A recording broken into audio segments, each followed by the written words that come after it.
7h, 9h, Europe 1 matin. Europe 1, il est 7h12. Votre invité ce matin, Alexis de la Fléchère, est le lieutenant-colonel Éric Agrignier, représentant de la Fédération nationale des sapeurs-pompiers de France. Bonjour Éric Agrignier.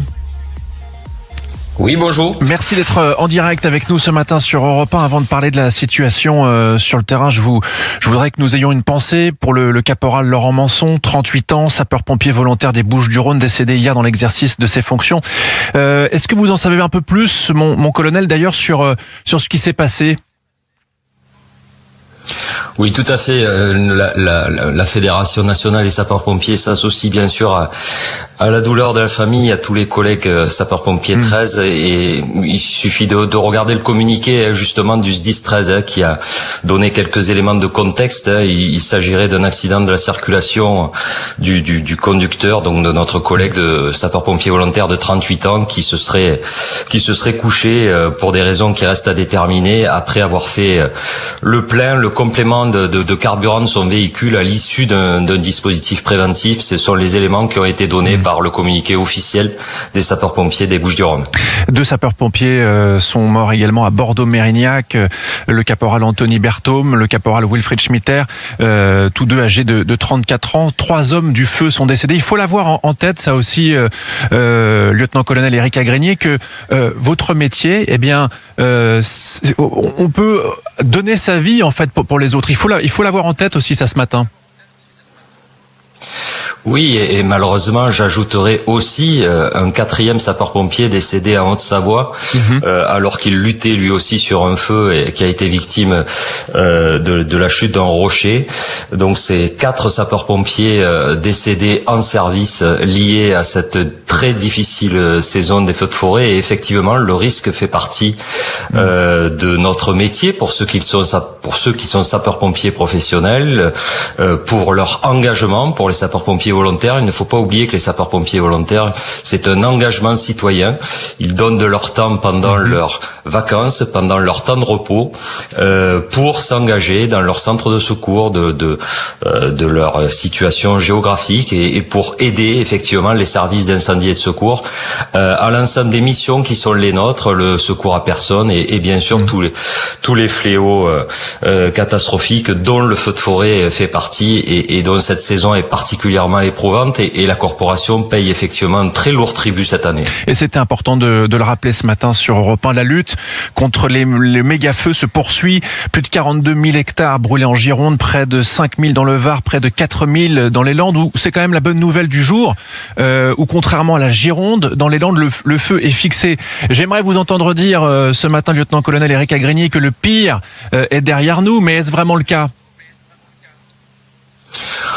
Oula, non, je vais être malheureusement beaucoup plus nuancé, beaucoup plus mesuré. Il ne faut pas oublier que nous sommes seulement le 28 juillet, l'été va être encore très long.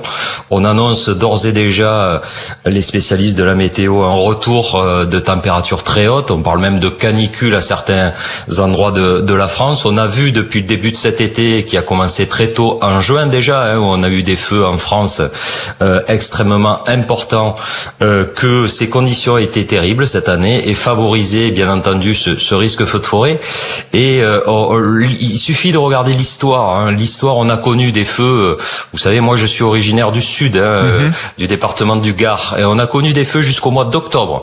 Donc je ne le souhaite pas, bien entendu, mais je crois qu'il faut rester très humble par rapport à la nature. Et l'été va être encore très long. On n'a même pas commencé le mois d'août. Des feux très importants sont encore actifs. Effectivement, la Gironde en fait partie, mais pas seulement. Le Var, vous l'avez cité, la Corse et bien d'autres endroits.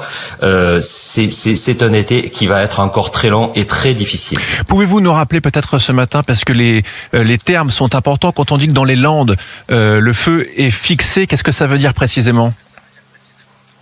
Le feu est fixé, ça signifie pour le commandant des opérations de secours, celui qui dirige le feu, le chef des pompiers qui a la responsabilité donc de ce chantier, ça veut dire qu'il a suffisamment de dispositifs et de moyens pour être certain que le feu ne progressera plus. Ça veut pas dire qu'il est éteint, ça veut dire qu'il a mis en place tout un dispositif sur l'ensemble des contours du feu qui lui permettent d'assurer le fait que le feu ne progressera plus, qu'il est contenu dans dans une enveloppe qui ne bougera plus. Pour autant, il va rester un travail maintenant de très très longue haleine, de travail de lisière, de traitement de tous les points chauds qui va prendre probablement quelques semaines encore. C'est pas tout à fait la même chose, d'ailleurs c'est complètement différent sur le feu de Gironde qui n'est absolument pas fixé et dont on voit d'ailleurs les contours qui sont extrêmement irréguliers et c'est ce qui fait la caractéristique de ce feu. Donc tous ces contours-là... On parle le feu en Gironde, on parle de méga feu. Il y a un terme qui revient. On parle même d'un orage de feu, de pyrocumulonimbus, capable de générer ses propres vents, ses propres éclairs, de projeter des braises à plus d'1 kilomètre. Est-ce que, et c'est aussi une question importante, est-ce que nous sommes entrés dans une nouvelle génération d'incendies? Est-ce qu'il va falloir s'équiper différemment dans les années à venir pour faire face à ces méga feux en question? Alors d'abord, la profession s'est déjà adaptée. Elle a considérablement amélioré ses propres véhicules et la sécurité des personnels. On voit malheureusement, on en parlait en ouverture de ce sujet, que malheureusement, malgré toutes ces évolutions, le risque est encore très présent. Les pyrocumulus, c'est pas la première fois qu'on voit ce type de phénomène. On l'a pu l'observer sur des feux les années précédentes, sur des feux moins importants. Ce qui fait la particularité de ce feu, c'est son ampleur. C'est effectivement lié essentiellement, quand même, il faut le dire, à son combustible. Des hectares et des hectares, des centaines, des milliers d'hectares en continu d'une végétation extrêmement vulnérable au feu, effectivement, ça favorise ces méga-feux et il est évident que une réflexion globale va devoir se faire en retour d'expérience une fois effectivement que cette saison sera terminée pour avoir une nouvelle approche, notamment dans l'aménagement du territoire. C'est incontestable. Et la détection aussi, on l'imagine bien, de détecter au plus tôt ces feux de forêt.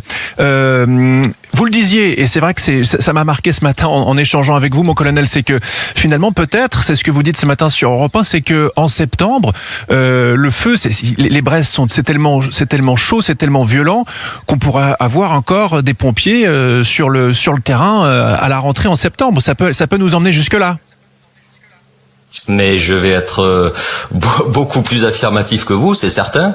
Ou alors, il faudrait que nous ayons une chance inouïe, c'est-à-dire que le mois d'août soit pluvieux, mais une vraie pluie qui s'inscrive dans la durée, c'est-à-dire plusieurs jours d'affilée, une pluie continue qui pénètre profondément les sols et qui favorise une extinction beaucoup plus rapide. Mais là, encore une fois, il suffit de regarder l'histoire.